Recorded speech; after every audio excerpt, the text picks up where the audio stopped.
أهلا بيكم حبايبي في وصفة جديدة. النهاردة هنعمل صينية كيكة مش مكلفة، هنعملها بطريقة بسيطة ومكونات برضو بسيطة موجودة في كل بيت. يلا بينا نشوف هنعملها ازاي وتطلع هشة كده وطرية بأقل الإمكانيات زي ما قلت لكم. يلا بينا نسمي الله ونبدأ وصفتنا مع بعض.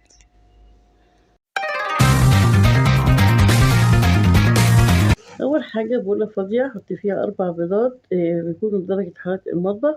هنزل عليهم بباكت من الفانيليا أو معلقة من الفانيليا السائلة. بعد كده هنزل بمعلقة من الخل. طبعا الخل ده مادة رافعة جميلة جدا، بتحطيها في الكيكة بتساعد على تتنفش أكتر. بعد كده هحط كوباية من السكر، ويستحسن يكون سكر بودر، مفيش حط سكر بس يكون ناعم. بعد كده هنزل برضو بكوباية من الحليب، والحليب هنا طبعا ما بيكونش سخن، بيكون بارد من التلاجة عادي.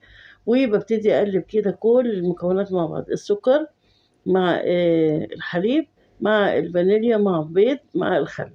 بعد ما دوبت الكلام ده كله كويس مع بعض، هنزل كده بكوبايتين ونص من الدقيق. وطبعا لازم يتنخل مرة ومرتين، ما بيتنخلش مرة بس، لا مرة 2 3 على قد ما تقدري. طبعا كل ده بيساعد ان الكيكة تبقى هشة وتبقى جميلة. هنزل بقى بذرة من الملح وكمان معلقة صغيرة من البيكنج باودر. هقلب برضو تاني مع بعض، هبتدي اقلب كله تاني مع بعض. وبعد كده بحط 3 معالق من الكاكاو الخام. وهنا الكاكاو اللي انا بحطه بيكون كاكاو اسباني غامق، بيدي نتيجة افضل للكيكة.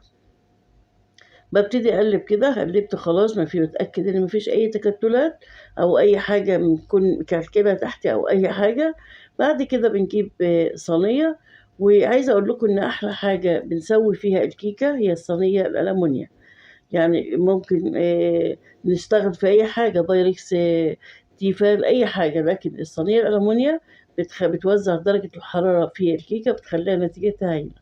وزي ما انتوا شايفين سبتها طبعا ترتاح شوية، وبعد كده قطعتها. بس هي كانت المفروض تقعد كمان تبرد، بس أنا حبيت أقطعها وأوريها لكم، كنت مستعجلة. ف كده وصفتنا خلاص انتهت، اللي عملنا فيها كيكة بأبسط طريقة وبأقل الإمكانيات. بتطلع هشة كده زي ما انتوا شايفين وطرية. أتمنى وصفة النهاردة تكون عجبتكم. أشوفكم بخير في وصفة جديدة. إلى اللقاء.